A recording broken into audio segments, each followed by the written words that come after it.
রাসূল করিম সাল্লাল্লাহু আলাইহি সাল্লামের কণ্ঠে যখন কোরআন তেলাওয়াত হতো, কাফির মুশরিকরা রাসূলের কণ্ঠে তেলাওয়াত শুনে তাদের অন্তর পরিবর্তন হয়ে যায়। আমার নবীজির জামানায় একজন কাফির ছিল, তুফাইল ইবনে আমর। তিনি পরবর্তীতে মুসলমান হয়েছেন, সাহাবী হয়েছেন। তুফাইল ইবনে আমর রাদিয়াল্লাহু তাআলা তিনি এসেছিলেন আমার নবীজির কাছে। অন্য দেশ থেকে, অন্য অঞ্চল থেকে নবীজির কাছে এসেছিলেন। নবীজির সাথে দেখা করার আগে মক্কার সর্দারদের সাথে, কাফির মুশরিকদের সাথে বৈঠক হয়েছে। মক্কার সর্দারেরা, কাফেরেরা তুফাইল ইবনে আমরকে স্পষ্ট ভাষায় বলে দিয়েছে, মুহাম্মদের সাথে সাক্ষাৎ করবে না। মুহাম্মাদের সাথে সাক্ষাৎ করলে তোমার অন্তর পরিবর্তন হয়ে যাবে, বাপদাদার ধর্ম তুমি ভুলে যাবে, তোমার ঐতিহ্য তুমি ভুলে যাবে। মুহাম্মাদের সাথে কোনো আলাপ আলোচনায় বসা যাবে না। মুহাম্মাদের কথায় এই মক্কার জমিনে চাঞ্চল্যকর সৃষ্টি হয়েছে, মুহাম্মাদের কথা এই মক্কার জমিনে বিশৃঙ্খলা সৃষ্টি হয়েছে। তুমি মুহাম্মাদের সাথে কোনো কথাই বলবে না, দেখা করবে না। কিন্তু তুফাইল ইবনে আমর মক্কার কাফির সর্দারদের কথা তিনি আমলে নিয়েছেন। প্রথমে আমার নবীর সাথে সাক্ষাৎ করেন না, কিন্তু আমার নবীজি খানায় কাবার ভিতরে নামাজ আদায় করছিলেন। ওই নামাজের ভিতরে বড় বড় কণ্ঠে আমার নবীজি কোরআন তেলাওয়াত করতেছিলেন, আর বাইরে দাঁড়িয়ে তুফাইল ইবনে আমর আমার নবীজির কণ্ঠে কোরআন তেলাওয়াত শুনলেন। কোরআন তেলাওয়াত শুনে আমার নবীজির কোরআন কণ্ঠে কোরআন তেলাওয়াত শুনে তুফাইল ইবনে আমরের ভিতরটা পরিবর্তন হয়ে গেল।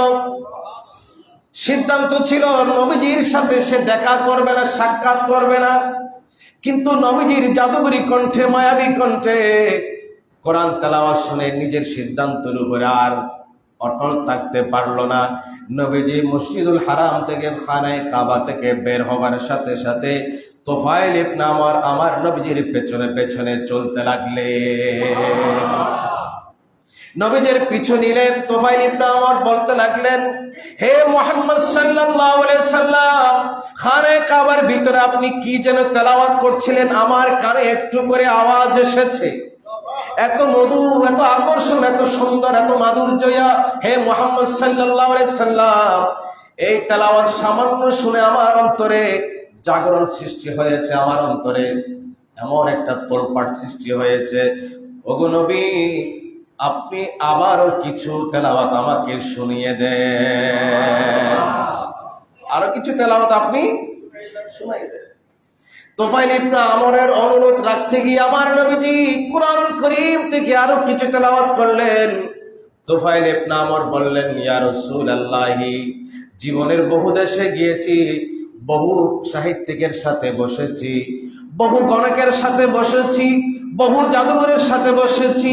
আমি একজন নেতৃত্বস্থানীয় ব্যক্তি, আমি বহু স্কলারের সাথে মিটিং এ বসেছি। নবী গো, আমি অনেক কথা শুনেছি, অনেক গান শুনেছি, কিন্তু আজকে আপনার জবানে যে কালাম শুনেছি, যে বাক্য শুনেছি, পৃথিবীতে আমার এই বয়সে আমি আর কোনোদিন কোনো জায়গায় এমন কথা শুনি না।